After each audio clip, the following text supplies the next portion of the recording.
All right. Hello, everybody. Thank you guys so much for being with me tonight. This is our monthly Q&A for the month of November. So this is actually our monthly Q&A fell on the day before Thanksgiving. So this is actually perfect timing that we're able to have this conversation right before the holidays. I know normally I don't do a presentation for these Q&As, but I wanted to address some of the many concerns that I've heard from homeschooling and unschooling families as we're approaching the holiday season and addressing what does it look like to homeschool through the holidays.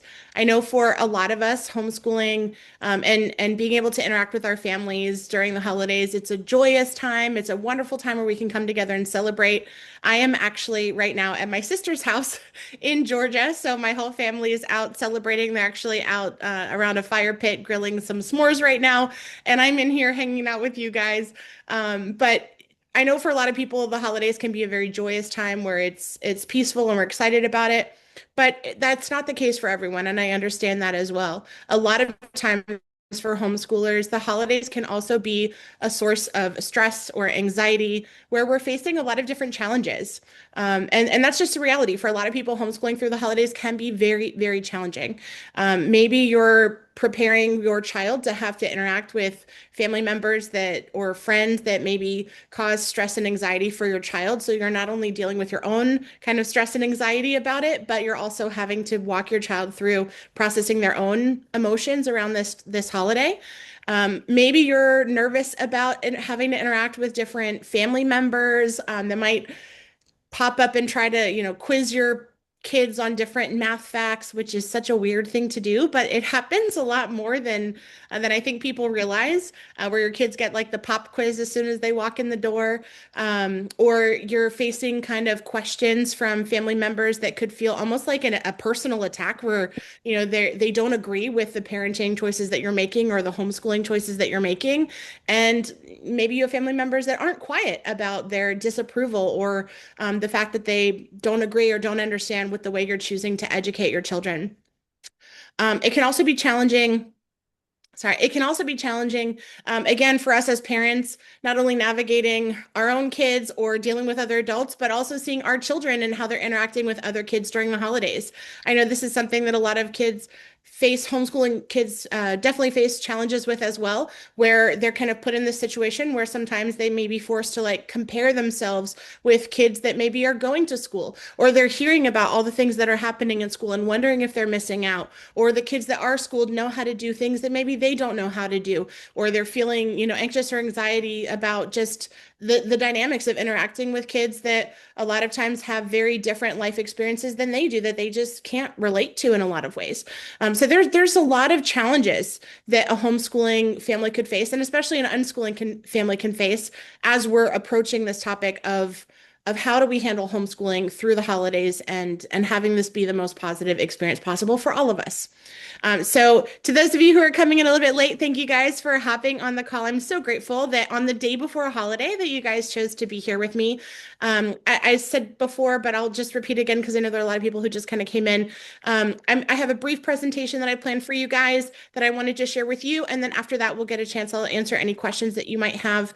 But yeah, so we're talking about kind of the different challenges that homeschoolers can face in dealing with the holidays. And if you could just drop me a comment in the chat and let me know, what is one thing that you're excited about for the holidays, and maybe one thing that you're a little bit nervous about for the holidays. So go ahead and drop in the chat, and I'll check back on that in a moment.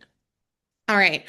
Um, One of the things that I want to communicate to all of you is the fact that we truly can have peace. When it comes to the holidays, you guys know I call myself Peaceful World Schooler on social media. My nonprofit is also called Peaceful World Schoolers. I am deeply committed to me and my family experiencing peace, and you and your family also being able to experience peace. And it is possible. No matter what your family dynamics are, you can experience peace. And first and foremost, it begins by preparing. So the P, whenever you're thinking about the holidays, I want you to remember P is for prepare. All right. And when we think about preparing for the holidays, first and foremost, we have to prepare ourselves. Right. And this is something I was reflecting on as I was preparing this presentation. The fact that, when other people make comments or judgments or criticisms about homeschooling, it really doesn't affect me very much because I'm confident in what I'm doing with my kids. So people can say whatever they want to say, and it really doesn't bother me. And I think that that speaks volumes to the fact that a lot of times when we're triggered by something, it's not necessarily what the other person said, but the fact that I have an insecurity within myself. And maybe their comment is just kind of putting the spotlight on my own fear or my own anxiety that I haven't processed and dealt with for myself. So if you find that you're experiencing stress or anxiety around the holidays with your family or friends, I want to invite you to consider that if you truly can have peace within yourself about the choices that you're making and the way that you're educating your child, it almost makes you bulletproof in that sense of like, it doesn't matter what other people say or what other people think. If you can be secure and have peace within yourself and be confident in what you're doing with your kids, it's easy to let all the other comments kind of roll off your back. All right. The second aspect of preparing, in addition to preparing ourselves, we also want to prepare our children. And this is something that is so, so, so important that we can really be intentional in the way that we prepare our children to engage kind of with the family dynamics and of what's happening. I'll tell you guys a little story. One time we had a family event and my daughter was younger, and of course, one of the first things that my aunt said to her was, "Oh, hi, sweetie, it's so great to see you. What grade are you in now?" And my daughter looked at her like a deer in headlights. She was like, "I don't know." Like she had no idea what grade she was in, right? As unschoolers in particular, we don't really care about grades. But even if we were doing more formal or structured learning, I know that there's some kids that are like sixth grade for reading and fourth grade for math, and grades just don't matter as much in the homeschooling world as it does in the schooling world. But it's a very common question that your children will probably have someone ask them at some point. What grade are you in? So, a simple thing that I could have done to help my daughter kind of avoid the whole deer in headlights feeling was talk to her about that and prepare her for that question before we got there, right? And so now this is something that we do before we go to family events. We'll practice and we'll say, okay, if someone asks you what grade are you in, what will you say? And so now they know, okay, if someone were to ask me this question, this is how I would answer, right? Another very common question that your kids might get at a holiday event is, what are you learning in school? Right? This is again a very normal question that people tend to just ask kids. What grade are you in and what are you learning in school? Right? And so a way that you can help your children prepare for that question is to give them kind of the opportunity to role play and prepare their answers in advance. But rather than talking about what they're learning in school, we usually just talk about the things that we're interested in. So I'll usually ask my kids in advance, hey, if someone were to ask you, what are you learning about in school? What are some things that you could share with them? And we practice. So for my daughter, she would probably say something like, oh, I'm really interested in musical theater right now. Or I've been working on this digital animation project for a while, or I've been working on writing my fourth novel. So even though we're unschoolers, she's communicating about the things that she's learning by talking about the things that she's interested in. For my son, he might say something like, oh, I really love to do science experiments, or I like to build, or he really enjoys spending a lot of time on Roblox or doing training for jujitsu. So have your children kind of practice talking about the things that they're interested in. Role playing these kind of conversations with your kids is going to be really, really helpful as you guys are talking about preparing for this in advance. So we talked about preparing yourself. We talked about preparing your kids. Another thing that you can also do, again, depending on the dynamics of your family, is to actually prepare your family, right? It is okay to talk with your family in advance and say things like, hey, please don't pop quiz my kid on random math facts when we show up, right? Or please don't share your concerns about socialization with my child, or please don't put that on my child, right? So it is okay to communicate your boundaries and to prepare your family in advance before you go there and to kind of set the ground rules of what you expect for people as they're engaging with you and with your children. All right, so we want to take on those three things when it comes to prepare. As I'm sharing this, if you have other tips and things that you do to help your children prepare, please drop them in the comments. I'm going to read them at the end. So if you have any other tips or tricks or strategies or things that you've done with your family to prepare them for having the holidays as a homeschooler or as an unschool, please share those tips and tricks in the comments. All right, after P for prepare, we have E for engage. All right, so when you're actually at the event with your family, one of the most powerful things that you can do is to actually engage with people, right? Focus on the fun. be a part of the baking together and setting the table and just the normal life stuff. Again, be more intentional to ask questions about the other person rather than feeling like you have to be on the defensive and answering all the questions yourself, right? The more that we can engage with our family and our friends and really focus on the positive, focus on the fun, that helps to kind of avoid a lot of the potentially explosive conversations that could happen. All right, so again, E for engagement. A is for adapt. So as you're engaging with people in your family and at your holiday celebrations, if you notice that things are maybe not going so well, it is okay. And it is actually not just okay, it is essential that we as parents can learn to adapt. So what does that look like? How can we adapt in a situation when we're there? If you run into a situation where your child does not feel comfortable, it is absolutely okay to step in and change the conversation, change the direction of the conversation, kind of redirect what you guys are talking about. Or if that doesn't work, you can actually change the scenery as well. So maybe your kids need to go for a walk outside, or maybe you guys just need to excuse yourselves to another room. That is totally, totally fine. But we need to be ready and willing to adapt as things kind of evolve over the course of the day. Another great way to kind of adapt as well is through humor. Now, this can be a little bit tricky depending again on the relationships that you have with your family. I find that sarcasm is typically not very helpful, but if there are ways that you can incorporate humor into a conversation, that has been so, so helpful, at least for me personally, in being able to kind of ease tensions a little bit when it comes to having conversations that can tend to be a little bit more on the difficult side or a heated side. All right, so prepare, engage, adapt. All right, for the C, we want to celebrate. So after the event is over, we want to be able to look back and reflect on our event and celebrate the things that went really well. This is something that I typically do with my kids whenever we're on the drive home from an event. Usually, while we're driving in the car, I will ask them, let's say, hey, what was your favorite part of this event? Right? What did you love the most about what we did? Or what was your favorite thing that you ate? Or your favorite person that you talked to? Or something like that, just to kind of really reflect on the positive aspects of the event that we were participating in. All right, so this is a really important thing. We want to celebrate the things that we did really well. And then the last thing that we want to do is we want to evaluate. All right, so in addition to celebrating all of the wins and all of the great things that happened during our event, it is also important that we can take time to evaluate. And this is also something that I typically do with my kids on the way home from an event. In addition to talking about the things that we want to celebrate, we'll also talk about the things that maybe didn't go so well.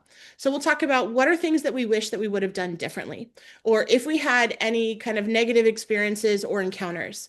And a big part of evaluating as well is evaluating the boundaries that we set beforehand, but also exploring if there's a new boundary that you need to set. And I know that this can be difficult for a lot of people. I know of some homeschooling families that have had to set a really hard and fast boundary where their parent their family just did not respect what they were doing, and family conversations around homeschooling became so kind of toxic and explosive and really harmful for everyone involved, that they got to the point where they just had to set the boundary that they weren't going to go to family events like that anymore. And while I would hope that we would be able to kind of work through whatever differences that we may have and set boundaries and that people would respect those boundaries. At the same time, I do acknowledge that there are times when we do have to kind of set those hard and fast boundaries with people, that if they're not going to respect your boundaries, if they're not going to honor you and respect, your limits that you're setting, and if they're causing harm to you or to your children, then it is important that we can also evaluate and say, okay, we may need to set a more strict boundary when it comes to this. And that might look like, not seeing that particular person or family entirely, or maybe just setting limits on the amount of time that you're there. So again, those are things that you'd have to talk about with your partner and then ultimately with your children as well.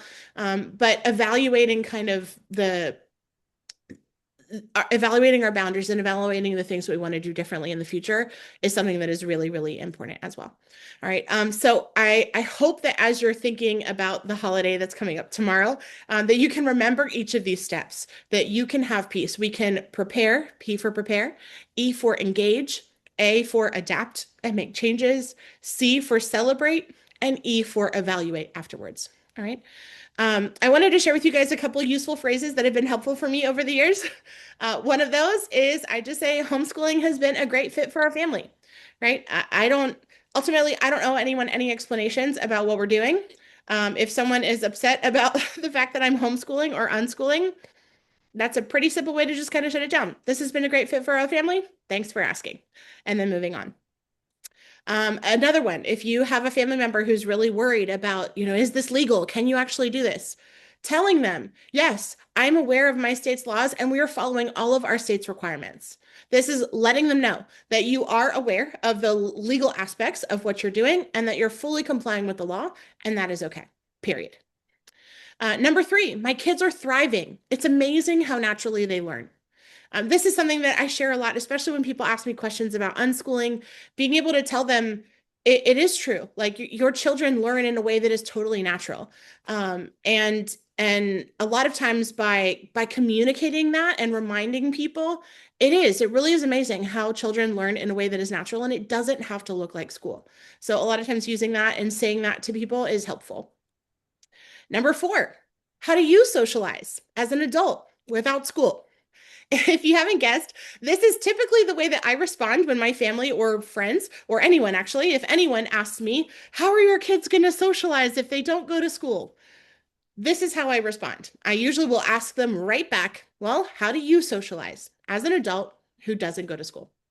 Right. A lot of times when someone asks us a question, sometimes we can feel the need to respond and to kind of explain and justify ourselves. But what I found is that even more powerful than giving an explanation to someone is to actually kind of flip it right back to them and ask a question right back. And so that's typically what I do with most questions. If someone asks me a question, I usually try to respond to them with another question as well. So yeah, I think this is a great way to respond to someone when they ask about the socialization question.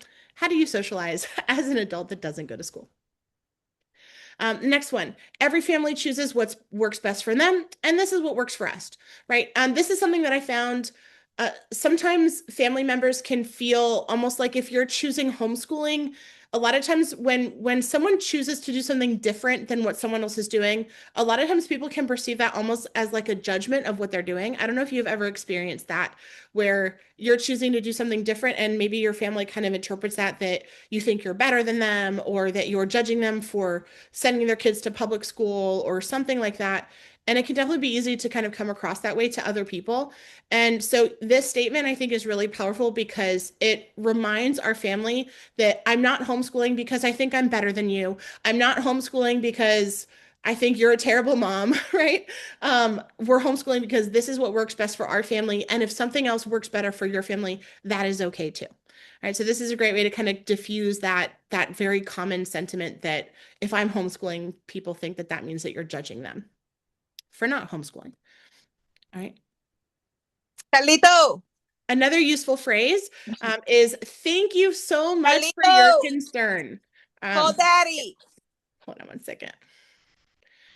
Sorry. Says, thank you so much for your concern. We are confident in our approach to our child's education. We'll talk about this in a minute, but being able to thank someone, like if someone I think this is a really powerful mental shift is understanding that if someone in your family or in your friend group or someone in your life is expressing to you that they have concerns about your child's education or they have concerns about what you're doing as a homeschooling parent, whether that be concerns about socialization or concerns about what they're learning or concerns about how they're learning or concerns about keeping up with the public school system or concerns about going to college in the future, all the many concerns that any normal human being, I think, could have. And I think these are all concerns that all of us have had at some point as well, right? So if your family is expressing any of those concerns to you, a lot of times I think we take those concerns as criticism, like that they're being critical of you, that they're being judgmental of you. And I want to just remind you that if your family is expressing a concern to you, they're doing that because they care.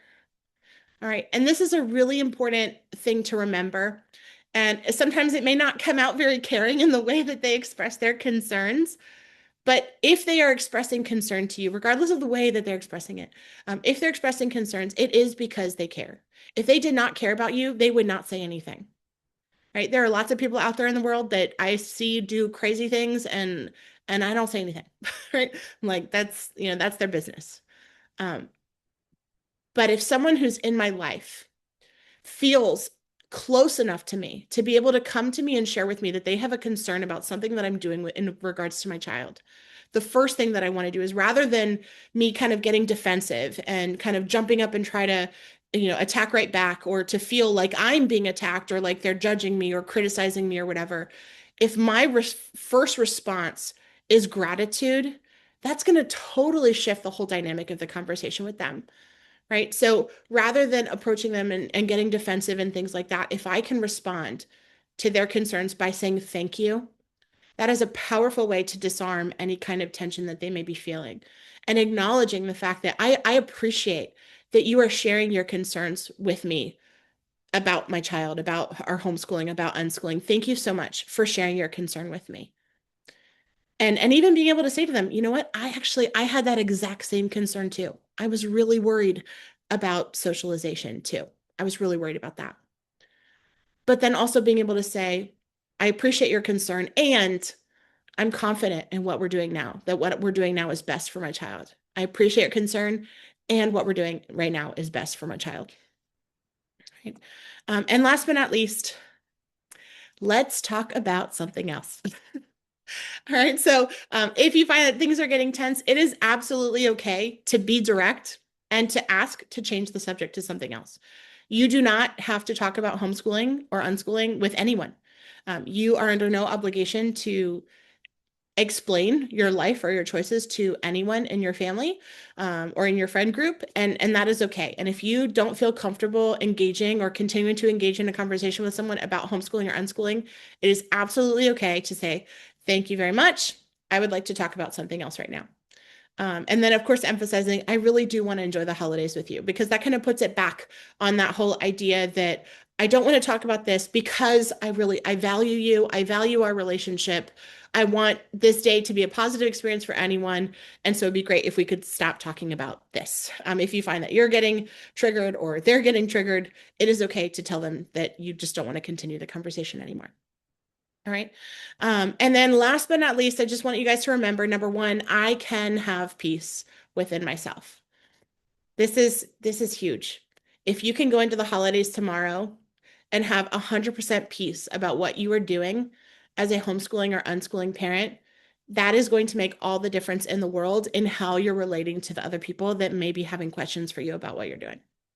Number two, I owe explanations to no one. Some of us need to like tattoo this on our foreheads, right? Please remember this. You do not owe any explanations to anyone. All right. A short answer is totally fine. Number three, we just talked about this. If someone is critical or concerned, it is because they care. If you can view your family through that lens of this person is expressing criticism or concern about what we're doing, that it is because they care about me or they care about my child, that's going to dramatically change and shift the way that you interact with them. And then last but not least, the only opinion that really matters is my child's and mine and my spouse, of course. But um, ultimately, if they're not in your house, and this is not something that directly affects them, it's really not their problem. So if your child is happy and you are happy and your child is thriving and you are thriving, it doesn't really matter what anyone else thinks, what anyone else says, and that's okay. So just please keep those things in mind. And let me go ahead and share. So, again, that was just kind of like a brief spiel about some things that I hope will encourage you over the holiday season. Remember, you can have peace, Peace. And now I wanted to go ahead and take some of your questions. But before I do that, I'm going to go ahead and take a look at the chat. I saw there's some comments in there. All right. Andy said, excited to be standing in my own strength as a homeschooling parent. I'm nervous to be spending Thanksgiving away from my children for the first time as they join their father's family. Oh, that is hard. That is very challenging, especially when we have, um, you know, families where we're not able to spend the holidays with our family. But I hope that even if you're not able to physically be with your children, that you're still able to celebrate it in a way that is special, and that you guys can still celebrate in your own special way whenever you and your children are back together again. Abigail says, I'm excited to be having Thanksgiving that feels comfortable for our family.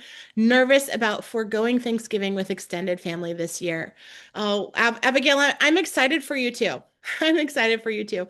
It really does make a difference when we can create a Thanksgiving where we feel comfortable and we truly feel at peace.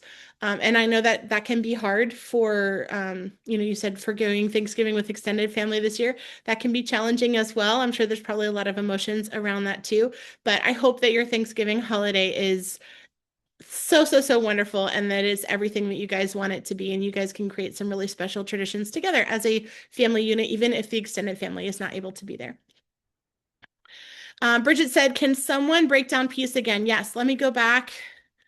Sorry, I'm going to go back here. Oh, all right. So peace. Peace, the P stands for prepare. E stands for engage. A is for adapt. C is for celebrate. And E is evaluate. All right.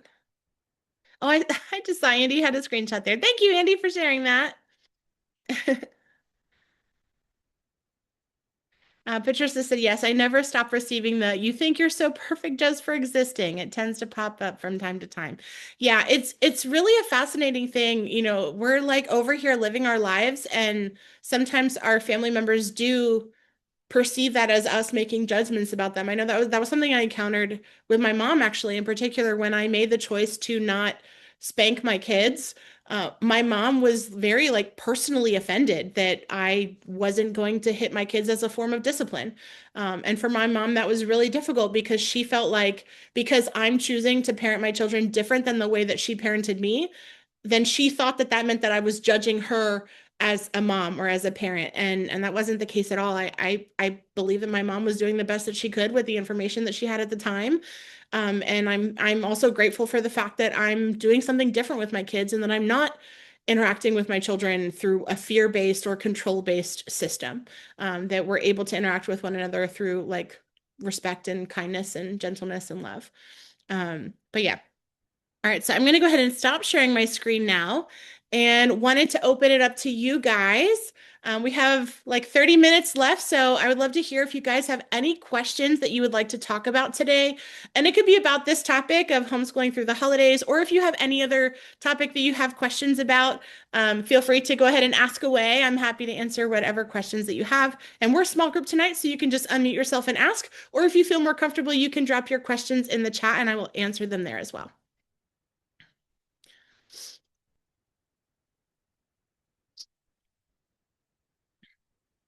Any questions today? Hey Angela, this is Hey, Andy. Andy. Um, I love spending time with you and I get so energized and more confident in my journey on homeschooling every time I get the opportunity to hear from you. So thank you. Oh, thank you for Um, saying that. yeah, you've met my son and I think it's difficult for me because a lot of people in my area haven't seen firsthand a success story of homeschooling.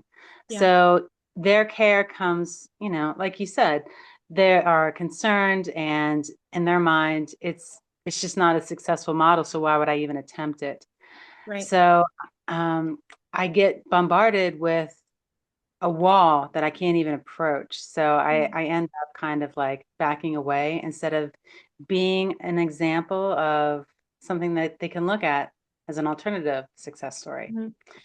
Yeah. Um, When you I say don't you want get to be bombarded with a expensive. wall, what do you mean? uh, there are not a lot of um, modern examples of homeschooling. The concept is still you sew your own clothes, you are unsocialized, you can't interact with people in a normal way, kind of a thing. Yeah, such a So silly thing that people still think that, right? yeah, but I don't know where it came from, but I would love to get rid of that. So Me too.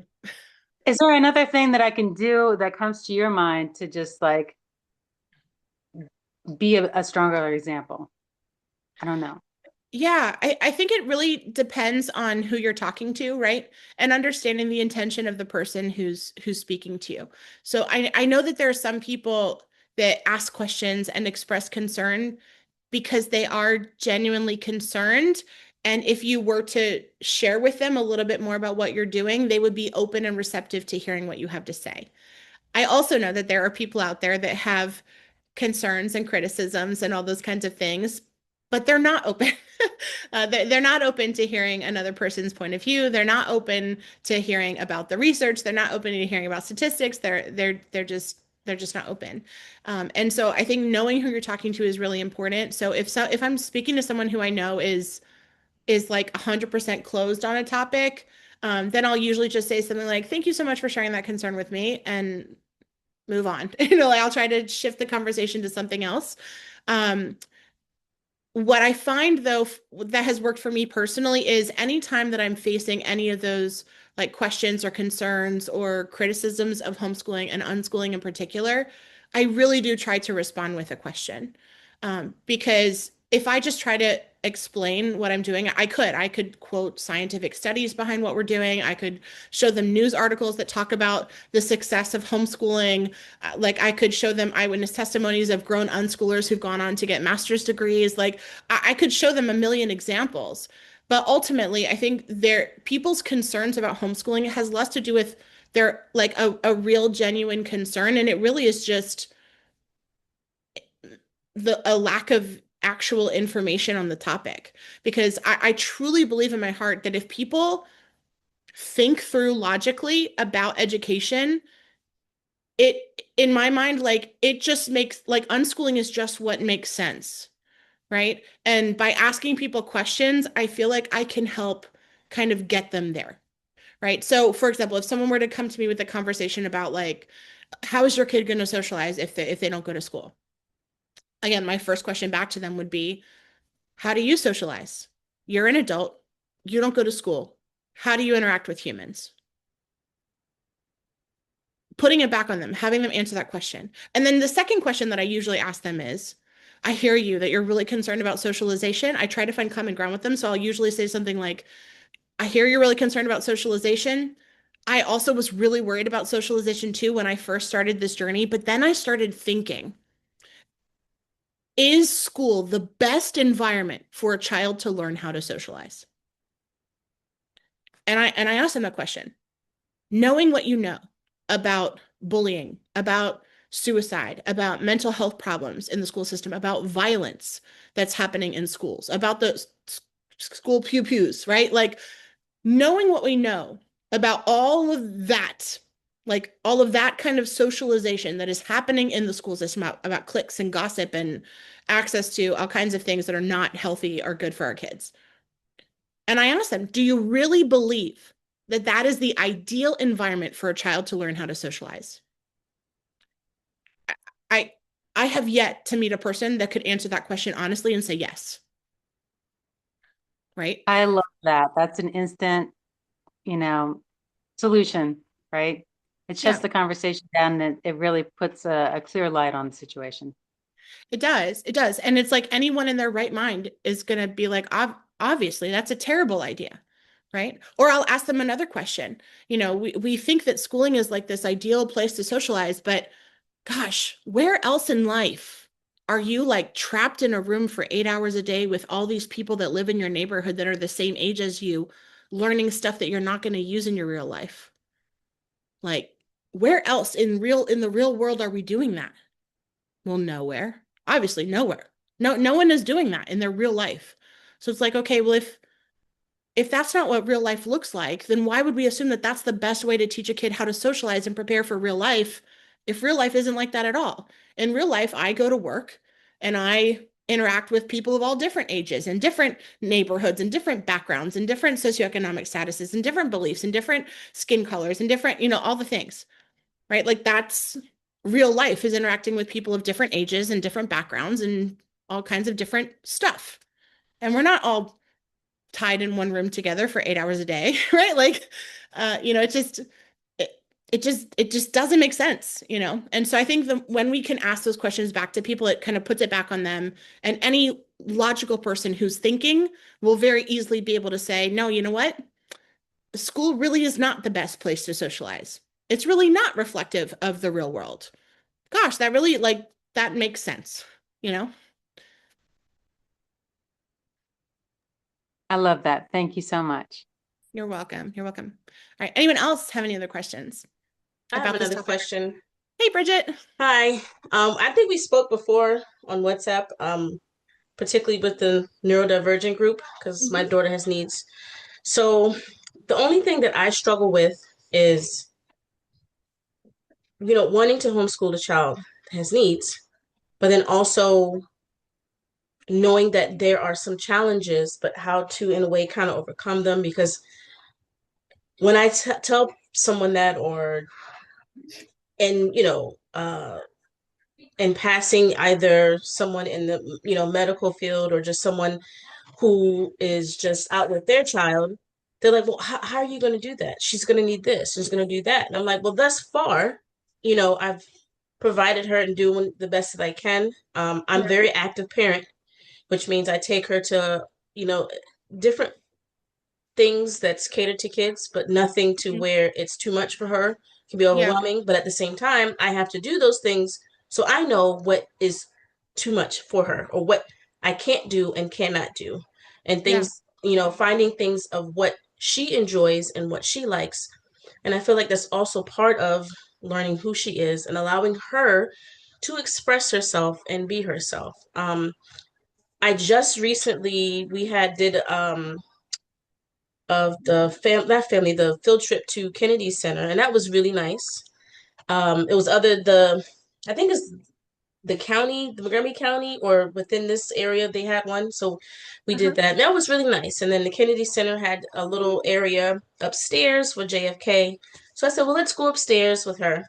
So long story short, the lady who was there was like, she can't mess with that. And I'm like, I understand that. Just I understand. She is 5. Like, just she's a kid. Well, maybe I have to call security. And I'm just like, really? And it's so those are like certain, I'm not saying that it happens all the time, but in those cases, it's just like, you want your child to be a child, but at the same time, I shouldn't have to explain myself. And I was like, look, I was like, she has some needs. I said, so just she's a child. And I didn't want to get too much into it, and I didn't want to like get too frustrated and be upset. But at the same time, I'm like, let her be a kid. And then those are the things I've, in a sense, fear also with if she was in a public school, is that it won't allow her to be who she is. Her little quirks of who she is, that makes up her. But if she Yeah. goes to school, she's going to be forced to sit down. She's going to be put in situations where she's going to be uncomfortable. And how do you handle that? Like, Right. and then she'll come home, and then that's where you get that aggression, or that energy that she couldn't get out from school. Now it's at home, so now it's like two separate worlds in a way. But Mm. and and I also I enjoyed it. Initially this wasn't my intention of doing homeschool, but be considering of her, a lot of extensive medical situations from her early premature birth, I understood and knew that things are going to be different. And I had to prepare myself and understand that things are going to be different. And I had to look at it in her world and say, how is she going to be in this society? What is going on right now? How it's already a mess. Mhm. How is she going to get through this? And I'm always concerned, and still people like, you sure you want to homeschool? Can you do that? And then it's like, well, I can, but can I do it? So I'm always getting that toggle. But I know in my heart of hearts, I want to homeschool her. So those are just some things. I mean, I know not every parent here has a child with needs. I just want to know, like, what have they gone through with struggles and their challenges and whatnot. So Yeah. Well, thank you for sharing. Homeschooling in general can be difficult and challenging, and even more so when we have children that have special needs. I think there's a lot of spaces in the world that aren't adequately prepared or equipped on how to handle children with special needs. I think a lot of places are kind of starting to make changes and to kind of raise awareness to be able to be a little bit more accepting and accommodating of children that are different and that are unique, and that's good. But ultimately, I think being able to be our children's advocate is one of the most important gifts that we could ever give them, because in the way that you advocate for her, she's watching. She's learning. She's learning how she can advocate for herself in a way that is dignified and respectful, and is honoring of who she is as an individual, while at the same time, again, I always seek to try to cultivate peace in any circumstance as much as it is possible within me, right? So looking for ways of like, how can I cultivate peace in the situation and at the same time advocate for what my child needs is so, so, so important.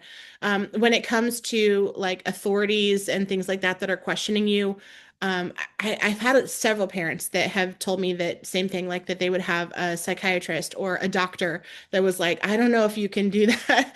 I don't know if you can do that. That's going to be too hard. And it's kind of a silly thing, but a lot of times what I would tell parents to do, just kind of practically, if they're being questioned by some sort of authority figure, usually I tell them, number one, do not give more details than what is necessary, right? Like I would not I would probably not go into like a whole dissertation with my child's doctor about unschooling, right? They have no concept of what it looks like to be self-directed and to have educational freedom. That's like way out of their wheelhouse for the most part. Um, that being said, again, limiting like how much I share with an authority figure, and also just being wise in how I respond to their questions. For families that are enrolled in PAX Academy, I've actually told them to tell them specifically that they're working with a certified special education teacher and that you are following the instructions of a special education teacher. That is me. Okay. So a lot of times when they can tell a doctor or a social worker or a psychiatrist or a physical therapist or whatever it may be, to be like, thank you so much for expressing your concerns about this. I'm actually working with a private special education teacher, and she told me would be best for my child. So yeah, a lot of times, again, it's like that appeal to authority, which is, a fallacy. Like, you shouldn't have to make any kind of like appeal to authority to have what we're doing be validated. A lot of times in dealing with, outside authorities, when you can say that you're under the supervision of some under other sort of authority, in their eyes, it like legitimizes it. And yeah, and so a lot of times they'll kind of back off if they're like, okay, she's working with a certified teacher, they're okay. So yeah, so that would be my 2 cents on the subject. Again, like, don't give too much information. Don't feel the need to defend yourself or explain. And if they do keep pressing you on it, just tell them like, oh, I'm under the supervision of a certified teacher, a certified special education teacher, and this is what they said. So, yeah. Um, Okay, thank you. I like that last part. I've gone to learn. I mean, I don't express, but usually I'll be like, "Oh, is she in school?" Well, she's got 1 more year, so I try to do it that way to kind of like change the subject and be like push it off because yeah, I don't want to go into detail. And once you go into the detail, then that's where things get a little sketchy, and I'm just like so I avoid that and then like jump to another subject because I'm like I don't want to go into that topic yeah, until when I finally unroll her from the school and do what I have to do. Now it's my responsibility, obviously. But then it's always oh, well, she's going to need this. She's got to do that. I'm like, I understand, but you have to go by what your child, like how your child, yeah, learns and what helps them. So it's learning in both ways. Learning, she's learning, but I'm also learning as well. yeah. So, Yep, that is so true. And I think too, beginning to kind of filter out the people in your community is going to be another big piece of your journey, right? Like, gosh, I ran into that. My kids were going to a pediatrician that was just asking a lot of questions and was not respecting my answers. And finally I was like, that's it. Like, we're gonna go, we're just gonna go to another pediatrician. I need people, and the pediatrician that I go to, he doesn't understand, you know, everything that we do, but I don't feel harassed every time I'm in his office, right? Like he respects who I am. He doesn't ask me questions. He respects our beliefs about different medical topics that I can't talk about on here. And he doesn't give me any problems or issues about those things. And so we just go to a different doctor and that's fine. So I think now if you're starting to kind of get that sense that the professionals that are a part of her life are maybe not as supportive or they're not willing to respect what you believe and what you desire for your child, then I would absolutely recommend starting to look for professionals that will support you in what you're wanting to do because ultimately no one knows your child better than you. And all of these professional doctors, PT, like all of them, they're working for you. So ultimately your word is what matters most when it comes to what you want to do with your child and they have to respect that. And if they don't, then find someone else. Thank you. Yeah, and to piggyback off, that's not their number one, but I get that a lot. And even just talking to people about homeschool, they're like, well, how is she going to socialize? I'm like, here we go. I'm like, they can socialize, or kids who not in school can socialize just as well as other kids. Like, Yeah. why? Put it back on Yeah, them. How do you socialize? yeah, Seriously, put it back on them. Every time, if someone asks you how they socialize, ask them, how do you socialize? You don't go to school. yeah. Thank you so much. Yeah, you're welcome. All right, any other questions?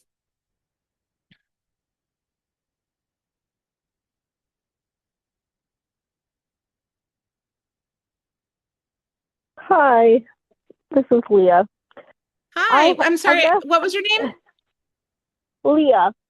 Leah. Oh, hey, Yeah. Hi. Okay, I guess I'm concerned because I'm going to be Thanksgiving and people are going to ask me about homeschooling. I'm doing more so unschooling, but Leah. how is she going to read if I'm not teaching her? Is that what they're asking you, or is that what you're asking yourself? That both, I guess. And also, like, I know I'm going to be questioned on it. Yeah. Um, have they questioned you about reading before? No, but I'm just like 2 months into homeschooling or unschooling. Okay. All right. So this is really important to remember. We talked about this kind of at the beginning, is that part of preparing to have these meetings with our family is preparing yourself and having peace and confidence within yourself. Um, when other people express concerns to me, it really doesn't faze me because I'm sure in what I'm doing. But there was a time when I had that very same concern, right? Like I was terrified that, oh my gosh, if I don't teach my daughter how to read, she's never going to learn how to read. And that's going to be really embarrassing for me because I'm a certified reading teacher, right? So that was like a huge fear, anxiety trigger that I had for myself was like, oh my gosh, if my family or my friends start questioning me about like how is your kid going to learn how to read if you're not teaching them, like it would have been very easy for me to kind of like just fall apart because not because they were questioning, but because that was my own trigger that I had for myself. And so before you go into this meeting tomorrow, I would really encourage you to have those kind of questions and those fears settled within your heart as much as you can. And I know that that's easy to say, as someone 6 years later. What I will say when it comes to the reading thing is I can totally relate. I was terrified that my kids would never learn how to read. What I can tell you today is that I never taught either of my children how to read, and both of them learned how to read completely naturally in their own time and in their own way.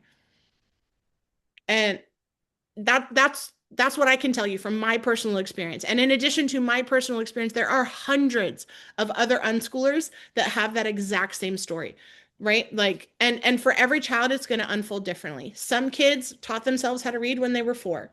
There were other kids that didn't teach themselves how to read until they were 12, right? So every kid is like, I don't know how your child's journey with reading is going to unfold for her, right?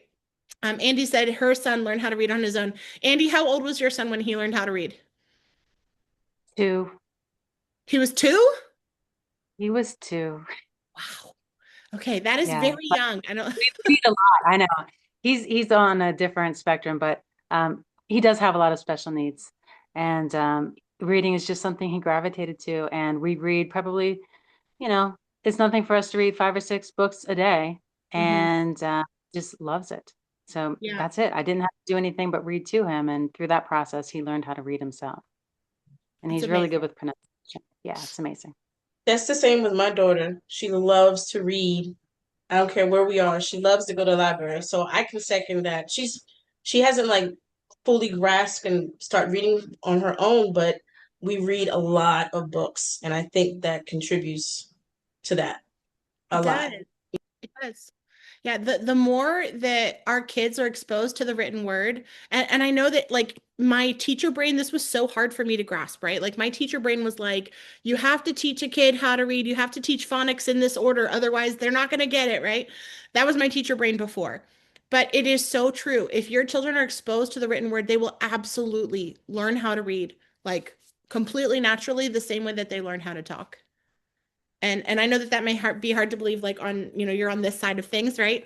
But I promise you, Leah, come back to me in like 3 years, and I am so excited for you to tell me how your daughter's reading journey unfolded for her. It's one of like the most fascinating things for me about unschooling is hearing people share about how their children learn how to read completely naturally. It is the coolest thing. So yeah, so both of my kids learned how to read. They taught themselves how to read when they were 5, closer. My son was like closer to 6, I would say.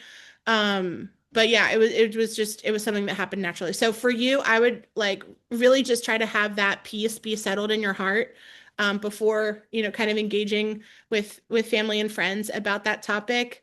Um, and again, sometimes I feel like it can almost be like this self-fulfilling prophecy kind of a thing too, right? Like if we start ruminating in our minds, like, oh my gosh, they're gonna ask me all these questions and it's gonna be so stressful and I'm not gonna know what to say. It's like, oh my gosh, sometimes it just it happens, right? Not because of anything, but it was like we were just so like worried and focused and all of our energy was going there, that this is going to be difficult and scary and overwhelming, or they're going to bombard me or whatever our fears and anxieties are. And it's like we almost manifest that, and as we're thinking about it and worrying about it. I see Jennifer commented and said her son was really motivated to learn how to read through video games. Yeah, my son too. Playing Roblox was one of like the key motivators for him. He wanted to learn all the secrets of the chat where they were telling all like the tips and tricks on how to like get secret stuff.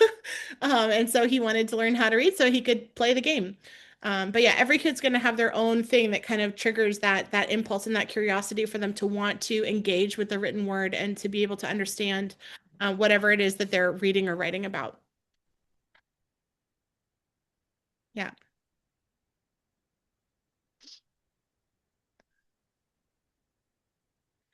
Bridget said, yes, Thank take your you. daughter to the library, pick out some books that she likes. That will help encourage her for sure. Abigail said it was the Animal Crossing video game. Oh, that's interesting. We liked Animal Crossing too. Yeah. So, every kid has like a different thing that's going to kind of spark their interest when it comes to that. But I think, for you, I would just, again, maybe take some time tonight and just journal about like what your fears are around like your personal fears about your child and about homeschooling. And just talk to yourself, about those things of like, man, I'm really worried about that my child might not learn how to read. And then go back to the truth and the reality. There's hundreds of unschoolers whose kids learn how to read completely naturally. I can trust that my child's going to learn how to read when she's ready in her own time, in her own way, and her own pace. Right? Like being able to like write that down. I'm worried about this, and I know that the truth is this.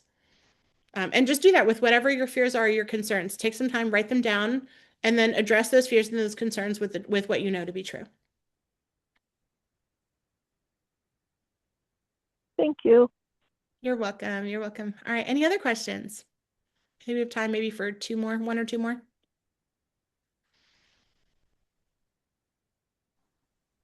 Hi, Angela. This is Jennifer.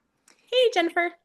I have a question. So we're heading into Thanksgiving tomorrow with my in-laws' family, and Yeah. I've already had two gatherings with my family out of town and local. And I was kind of found myself getting defensive and angry when they started questioning my son Mm, because this is our first year unschooling and we're actually like deschooling right now. So there were a lot of questions like you know, who is the president of the United States? What building does he live in? And what do you do all day? Do you do video games? Is that what you do all day? They feel like we don't do anything. And I was, how Mm. how do you head that off? Like, how do you prepare for, I can prepare for my responses, but when they start questioning my son, I just start getting defensive and Mhm. I don't know how to head it off because it kind of happens when, you're talking to other relatives and they pull your son to the side and start asking them questions about how they're learning. They would never do that with my other son. My other son is Right. in public school right now. They, Right. same thing. Oh, what grade are you in? And then they kind of move on, but with my other son who's unschooling right now, it's like, I have to make sure that you are actually learning. And how do you not become defensive? And how do you kind of like shield your child from that? Like, how do you change the subject when they're, it just makes me angry, I guess. Yeah. Yeah, and that's normal, right? Like it's normal for you to feel that way and at the same time I wish it wasn't normal, but it is very normal that people do that. I don't know why. And actually I was thinking about making a TikTok because I feel like sometimes it's like hard for us to have these conversations with people, but I was thinking about making a TikTok of like where I would be talking to your family, if that makes sense, where I could be like, hey, your family member sent you this video because they love you and they want to have a happy Thanksgiving with you. Here are some things that you could do to make that happen. Number one, don't pop quiz their kid, please. Like, and I could kind of go through those things because sometimes when it's coming from like a neutral third party, like they don't know who I am. And it's like, you could send them this video and be like, hey, this lady here is like trying to share with you these things. And so sometimes it can be a little bit better received when it's from like a neutral third party when it's coming then as opposed to like coming directly from you. But part of the preparing piece is right preparing your child, but then also preparing your family. And I think it's totally fair and reasonable to specifically ask them like, hey, you know, if you I don't mind if you want to talk with my kid about what he's learning about, but please don't quiz him. That's not okay. It's not appropriate. And it's okay for you to set that boundary of like, I don't want my child to be quizzed here and ask them specifically, like, please don't do this. And trying to be aware. I know that it can be hard, but also preparing your child too. So like if someone were to come up and quiz you, what are some things that you could say or what are some things that you can do? Um, and also reiterating to your child like why people sometimes ask those questions. I think sometimes I don't know. How old is your child again? He's 9. He's not. Okay, so he's still on the younger side. Um, you know, my daughter, like I talk with my daughter a lot about unschooling. Like she knows what we're doing. She knows why we're doing it. And I think that's a stumbling point that I think a lot of homeschooling parents fall into is that like they don't talk with their kids about what they're doing and why they're doing it. And so if you're not talking with your kids about what you're doing, um, that they don't know, like they don't know and they don't understand, right? So like I feel like my daughter would be able to very clearly articulate what she's doing, but we also kind of prepare for ways to like get out of a conversation politely, or being able to like, hey, if you feel like someone's asking you a bunch of questions, you can flip it on them, like you ask them a question, like so. Again, it's kind of that thing of like, oh gosh, if someone's asking you all these questions and they're like pop quizzing you and you kind of fall into this like deer in headlights, I don't know what to say, I don't know what, I don't know how to respond, I'm feeling judged, I'm feeling attacked. But again, if you can just empower them to be like, hey, if someone's asking you a bunch of questions, like ask a question back or signal to me and I'll come over and help you kind of get out of this conversation. But having, I think the more you can have those conversations with your child in advance, just so that they're prepared, like, hey, if they're asking you about like if you play video games all day, ask them like, do you play video games all day? Like, does he play video games all day? No. No. Okay. So if someone asks you if you play video games all day, you could say no and help them have other things that they could say instead, right? Like, no, I don't play video games all day. I train in jujitsu 5 days a week. I participate in musical theater classes, like whatever it is that your kid does, help him have some things to prepare himself where he's kind of got, the answer's already memorized in his brain of like, if someone asks me this, this is what I can say. So we want to kind of prepare him in that sense. Sometimes, actually, my family and I didn't mention this, but we also have like a code word. So my family and I, we have a code word where like if my daughter were to come to me and say our code word, I'm not going to say it on here, but because my family might see this, but if my daughter says the code word, that's like her way of communicating to me subtly that she does not feel safe and she wants to leave. Whether, whatever something happened or whatever, and then I kind of take the cue and I politely, make our exit, right? So having like a code word between you guys sometimes can be helpful, or just again, you being vigilant and aware of like, hey, I know that if my son is talking to this person, they're probably gonna give him the pop quiz about the president of the United States or math facts. So doing those kinds of things is will be helpful, and you might have to be vigilant up front. But I think if you can specifically like speak to the adults that are doing that and tell them specifically, I don't want you to quiz my son. You're welcome to talk to him about his interests. You're welcome to, ask him about these things. But he has expressed that he feels, you know, attacked, or it feels like intimidating for him, or it makes him feel nervous. And I don't want him to feel nervous at our holidays. We want to enjoy the holidays with you, and I want him to have a happy experience, and I want you to have a happy experience. So please don't bombard him with a bunch of quiz questions. That'd be great. Thanks. Yeah. Yeah, thanks for having this. I think this is the first year I'm just gonna work on setting boundaries. I was just taken aback by the first one that we had with my family. And I was like, what is Yeah. going on? I was getting defensive and Yeah. explaining all the reasons why we left public school more so than why we're unschooling. But same thing, it's like talking to a wall. They don't want to hear anything about Yeah. homeschooling. They don't understand it. Yeah, they don't. And that's when you kind of have to like read the room, right? Like if you can tell like, okay, I'm answering their questions, but they're really like closed off. They're not interested in my answer. It's so Mm-hmm. fascinating. It's like they ask questions, but they really don't Right. care about the Right. answer, right? Yeah. And you can get that vibe with people. Like when someone is asking you a question because they genuinely care about your answer versus if they're just asking you a question because they're trying to like attack you and interrogate you or make you feel bad or whatever, right? And so, being able to identify that and just not engage in that game of like, and it's okay to say, I don't want to talk about this right now. Like, let's enjoy the holiday without discussing homeschooling anymore. Thanks. Yeah, I like that response. I'll use that tomorrow. Yeah, it's okay. And if you Thank you. find yourself getting triggered, like give yourself permission to like step outside and take a deep breath, right? Like sometimes like we're like tense in the moment and it's like, whoa, okay, I need to give myself a minute, I need to step outside. I need to cool down. I need to, calm down or whatever. If you have like an unschooling friend that you can like text with or whatever, or even if I don't know if you're in our WhatsApp group, you can text in our WhatsApp group and be like, dude, my family's asking my kid all these questions and I'm getting angry.